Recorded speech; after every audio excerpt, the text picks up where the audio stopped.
Money तू कमा रही है डॉलर के पीछे, तू भूखी नंगी भाग रही है, दिन रात बैठी हुई है, मनी दो मनी दो। तो बेगैरत औरत जुबान थोड़ा सा कंट्रोल में रख के बात किया कर। उसको यहाँ से झपिया डालती है तो तू डालती है और कैमरे के आगे बकवास करती है हमारे बारे में। यार तेरे बुड्ढे बुड्ढे, यार तेरे चूचे बच्चे, यार तेरे। जैसे यूट्यूब का कैमरा ऑन करती मिरासिन आ जाती है उधर ढोल बजाने, तब बच्चों के ऊपर कुंडली मार के तू बैठी हुई है। साल की उसकी कमाई तू खा के गई है खून पसीने की। आज वो बंदा मारा मारा फिर रहा है जिसकी ना छत है ना जिसका घर है ना। तेरे बाप की जब बच्ची थी तेरी बहन ने तुझे मैसेज किया कि आज बाप की बरसी है तो तू मेकअप लगा के ठुमके लगा रही है, तो तू हमसे दूर बैठी हुई है इसलिए तू बकवास करती है। हम तुझे नहीं बख्शेंगे, तू ये मत। रात मैंने इस बेशरम औरत की लाइव देखी। लाइव देख के मैंने तो वीडियो कुछ और ही बनाई थी, जो गांव में गई हुई थी वहां की वीडियो बनाई थी। और ये कहती है कि बलोच औरतें सामने नहीं आ सकती कैमरे के, वो सामने भी आई हैं। उनकी वीडियो की भी मैंने साथ में एडिटिंग की थी कि आप सबको दिखाऊं वो इसको क्या बोल रहे हैं बलोची में। जिनको बलोची आती है उनको तो समझ आ जाएगी, और इस बेशरम को भी टूटी फूटी समझ आती है, ये भी समझ जाएगी कि इसके बारे में क्या कह रहे हैं। लेकिन रात जो मैंने लाइव देखी वो बिल्कुल, इसने इतनी ज्यादा बकवासें की हैं जो कि बर्दाश्त से बाहर है। ठीक है, तो अभी मुझे मजबूरन इसकी रात वाली लाइव का जवाब देना पड़ रहा है, जिसमें ये बेगैरत उसको कह रही है गेंडा और मुझे कह रही है उसको गोद में उठा के घूमता रहता है। ये बेशरम है, इसको इश्क चढ़ा हुआ है, पहले किंजा से तो बाहर आए। मैं इसको ये कहना चाहती हूँ बेगैरत औरत, जुबान थोड़ा सा कंट्रोल में रख के बात किया कर। लानत पड़े तेरी जिंदगी पे, गंदी औरत, जलील औरत, बेशरम औरत। ये काम तो तेरे हैं, कंधे पे सर रखती है तू मरे हुए चूहे के, उसको कंधे में बगलों में बिठाती है तू बिठाती है बेगैरत औरत। उसको यहाँ से झपिया डालती है तो तू डालती है और कैमरे के आके बकवास करती है हमारे बारे में। मैंने तुझे बोला था सबूत के साथ बात किया कर, ऐसे बात ना किया कर, हरामजादी ना हो तो।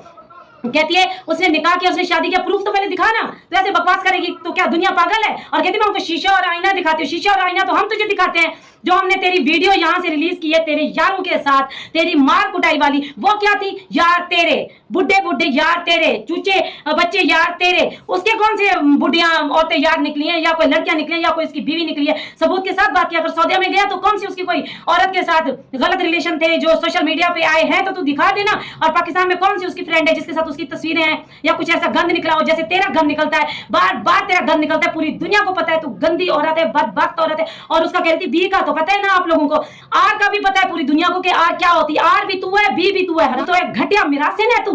जैसे यूट्यूब का कैमरा ऑन करती मिरासिन आ जाती है उधर ढोल बजाने, तबला बजाने, कभी पड़ोसियों को इकट्ठा करके ढोल बजा रही होती है, कभी कैमरे के आगे आके पूरी दुनिया के आगे आके बकवास करती है तू। जो तू बकवास करती है, मैं योगी जी के शरण में बैठी हुई हूँ, ये मत भूल तू इसी दुनिया में है, तू मर नहीं गई, तू कोई कैनेडा नहीं पहुंची हुई जहां पे लोग पहुंच नहीं सकते। आज भी गुलाम नबी सर को हजारों फोन आते हैं, कहते हैं एक बार भाई आप बोलो, हम इसको घर में घुस के खत्म करेंगे। किस गलतफहमी में जी रही है तू? बच्चों के ऊपर कुंडली मार के तू बैठी हुई है, साल की उसकी कमाई तू खा के गई है खून पसीने की। आज वो बंदा मारा मारा फिर रहा है जिसकी ना छत है ना जिसका घर है, ना जिसका कोई आगे है ना कोई पीछे है। और कहते हैं उसकी मां मर गई है तो देखो वो ऐसे कर रहा है, उसको इश्क की पड़ी, उसको इश्क नहीं पड़ी हुई। लेकिन वो मेहमान नवाज लोग हैं, वो समझते हैं कोई मेहमान अगर दरवाजे पे आया है तो उसकी कैसे खिदमत करनी चाहिए। तेरी तरह नहीं है वो, जैसे तू एक बेगैरत औरत है। तेरे बाप की जब बरसी थी तेरी बहन ने तुझे मैसेज किया कि आज बाप की बरसी है तो तू मेकअप लगा के ठुमके लगा रही है, तो तूने आगे से क्या कहा? मुझे तो ये सब कुछ कैमरे के आगे करना पड़ता है। मनी तू कमा रही है डॉलर के पीछे, तू भूखी नंगी भाग रही है, दिन रात बैठी हुई है, मनी दो मनी दो। लाइव स्ट्रीम में तू कर रही है, लाइव में भीख मंगी औरत, हाथ जोड़ जोड़ के भीख तू मांगती है, मुझे सब्सक्राइबर चाहिए, मुझे व्हाट्सएप पूरा करवा के दो, और तू बात करती है हम लोगों के ऊपर।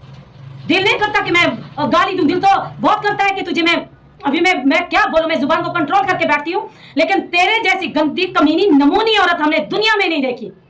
10 साल जिसकी मेहनत, खून पसीने की मेहनत तूने खाई, जिसकी छत तूने बेची, जिसके बच्चे लेके कुत्ती तू भागी, आज तो उसके बारे में बोलती है और उसको कहती है गेंडा। खुद तो देख, तेरा मटका हराम खा खा के बाहर आ रहा है, पता नहीं उसमें हराम का बिल्ला लेके घूम रही है तू। लानत पड़े तेरी जिंदगी पे जो बच्ची खुची है। तो हमारे पाकिस्तान को मुर्दाबाद कहती है, अगर है हिम्मत तो इंडिया को बोल के दे, इंडिया को बोल के देख, तुझे चीर के चार उधर ही करेंगे। हमसे दूर बैठी हुई है इसलिए तू बकवास करती है, हम तुझे नहीं बख्शेंगे, तू ये मत सोच। पहले तो लीगल काम हो रहा है, लीगल नहीं हुआ तो अनलीगल करेंगे। गंदी औरत, जलील करके रखा हुआ है। आज भी लोग फोन करके कहते हैं, ये भी उस बंदे की शराफत है कि कहते हैं नहीं मैं लीगल तरीके से लड़ूंगा, मैं लीगल तरीके से लड़ूंगा। अगर मैं होती ना उसकी जगह में, अब तक तेरा नाम और निशान इंडिया के अंदर मिटा चुकी होती है। गंदी औरत, नीच औरत, कुत्ती औरत। क्या कहती है? उसको गोद में लेके घूम रहा था, बदचलन कमीनी, ये तेरे काम है। यार तेरे बुढ़े, यार तेरे बच्चे, यार तेरे चूहे, यार तेरे नाग। और उन यारों के साथ बार बार तेरी गंदी वीडियो रिलीज हो रही है, तेरी गंदी पिक्चरें रिलीज हो रही हैं। और तो बात करती है उस गरीब आदमी पे जिसका 10 साल तूने खून चूस चूस के खाया। उसका नमक खाया, उसकी कमाई खाई, उसका घर बेचा, अंततः उसके बच्चे भी लेके गई। पहला घर उसका बर्बाद किया, दूसरा उसका बर्बाद करके झाड़ू पोछा देके तो चली गई। और तू उधर बैठ के बकवास करती है उसके बारे में कि दुनिया को कहता है उठो उठो आगे आओ, हम बोलेंगे गुलाम अहमद सबको बच्चे मिलने चाहिए, मिलने चाहिए। और इस बांदी को कैफे किरदार तक पहुंचाइए, पहुंचाइए। अगली जहां में है ना, और तू समझती है कि मैं कोई शायद कनाडा में पहुंची हूं जिधर लोग आ नहीं सकते, 50-50 लाख भर के आएंगे। हर जगह में इंसानियत मौजूद है। और हमारे मुसलमान पाकिस्तान से ज्यादा तो हिंदुस्तान में रह रहे हैं, ये तो क्यों भूल के बैठी हुई है? जब देखो आ जाती बकवास करने। उसको गोद में लेके घूम रहा था, गोद का मतलब भी पता है तुझे कंजरी? तू उसके मरे हुए चूहे के कंधे में तू गिरी रहती है, उसके बगलों में तू पड़ी रहती है, झपिया उसको तू डालती है नाजायज की, नाजायज रिश्ते में तू बैठी हुई है, हराम तू खा रही है, 10-10 चैनल तू बना के आके भीख मांगती है हाथ जोड़ जोड़ के। मेरा अवश्य पूरा करवा दो, मुझे सब्सक्राइबर चाहिए। तो दोस्तों आज मैंने इसके ऊपर कुछ और वीडियो बनाई थी, जो गांव में मैंने लेडीज के साथ भी वीडियो बनाई जो बलोची में बात कर रही हैं, और उसकी बेटी के साथ मैंने पिक्चरें बनाई, वो मैंने वीडियो बनाई। लेकिन हरामजादी लगाने नहीं देती, फिर आ जाती है अपना मुंह काला करती है। और उसका कितनी शक्ल तो देखो उसकी, खुद को हीरो समझता है। वो हीरो है अपने बच्चों का, हमारे पाकिस्तान का हीरो है जो अब तक लड़ रहा है, तेरे जैसी नीच औरत के साथ लड़ रहा है। बड़ी शातिर औरत है दोस्तों, बच्ची आप इस औरत से, ये बड़ी शातिर औरत है, बड़ी गंदी औरत है, बड़ी नंगी औरत है, बड़ी जलील औरत है। आप खुद सोचिए, जिस इंसान को इसने ऐसा कंगला करके दर बदर छोड़ा है, जरा सोचिए ये इंडिया का क्या करेगी। ये लड़वाना चाहती है, मुर्दाबाद के नारे ये लगाती है, बच्चों के धर्म ये चेंज करवा रही है, ये हिंदू मुस्लिम में फसाद करवाना चाहती है। फसाद की जड़ है, ये फितनी औरत है, ये मक्कार औरत है, ये ढोंगी औरत है। मैं 100 बार बोल चुकी हूँ, ये सिर्फ वहां पे लूटने के लिए आई हुई है, इसका मिशन कुछ और है। ये इस नाम को कब का छोड़ चुकी होती, लेकिन इसको नेशनलिटी नहीं मिली। नेशनलिटी इसको आज दे दो, मेरी गारंटी है कल ये आप लोगों के ऊपर क्या भौंकेगी, क्या बात करेगी, और कैसे इंडिया को छोड़ के भागेगी दूसरे मुल्क में, उधर जाके फिर ये इंडिया की बुराई करेगी। हम लोगों को बताती है कि इंडिया के लोग बहुत बुरे हैं। तेरा नाजायज वो भैया जो तेरा फिर सैया बन जाता है रात में, ये तेरे काम है। भाइयों के साथ तेरे नाजायज रिश्ते हैं, शोहर के दोस्तों के साथ तेरे नाजायज रिश्ते, तू गंदी नजर रखती है, तू गंदे डोले डालती है, तुझे ऐसी आग लगी हुई है जो पाकिस्तान से लेकर इंडिया तक नहीं बुझी। तुझे ऐसी आग लगी हुई है और तू उस आग में बैठ के झुलस रही है। जब देखो कैमरे के आगे आके बकवास करना शुरू कर देती है।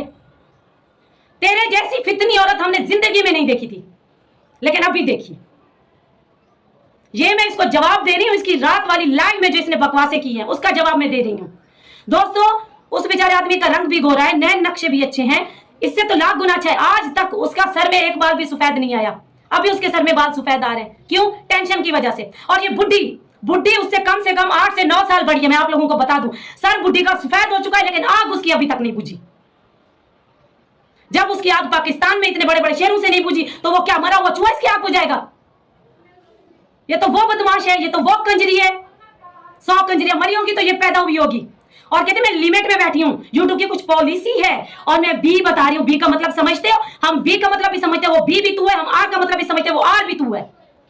ये एक गैंग था पाकिस्तान में, इसने बनाया होता है कि इसकी एक सहेली और भाग गई, इसकी दूसरी सहेली की उसके माँ बाप ने शादी करवा दी। ये ऐसा था गैंग, पाकिस्तान कराची में इसने बनाया हुआ था। ये उस गैंग का सरगना थी।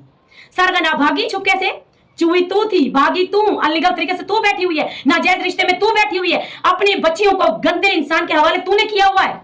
और खुद को तू इज्जतदार कहती है, मैं इज्जतदार हूं, मैं बड़ी शरीफ हूं, मैं तो किसी को गाली गलौज करती नहीं हूं।